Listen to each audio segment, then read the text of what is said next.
আহা কান্দিস না মামো। ভাইরে, মামো, ক্ষুধার যন্ত্রণাটা কতটা কষ্টের সেটা ভাষায় প্রকাশ করা যায় না। একটা কি চাহন, মন ভালো হয়ে যাবে। ক্ষুধার যন্ত্রণাটা যে কি এক তা দেশে শুধু একজন ক্ষুধার্ত মানুষই বলতে হেলে পারবে দুলে চলে।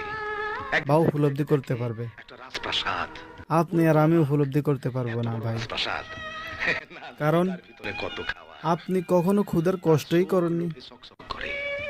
আপনি আপনার চারপাশে পড়ে থাকা অভাবী মানুষগুলোর খোঁজ খবর নিয়ে দেখুন, যারা একবেলা খেয়ে তিন বেলা উপাস থাকে।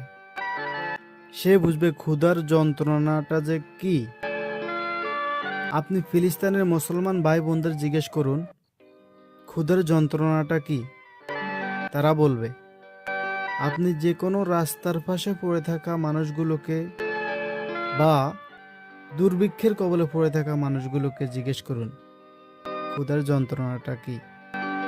সে আপনাকে বোঝাতে না পারলেও তার চোখ দিয়ে বেরিয়ে আসা অশ্রুর ফোঁটাগুলো আপনাকে উপলব্ধি করতে সাহায্য করবে যে ক্ষুধাটা কি। যদি পারেন, নিজে যাই খাবেন তার থেকে সামান্য কিছু খাবার হলেও নিজের আশেপাশে পড়ে থাকা এই ক্ষুধার্ত মানুষগুলোকে দিয়ে হলেও তাদের কষ্টটা দূর করুন।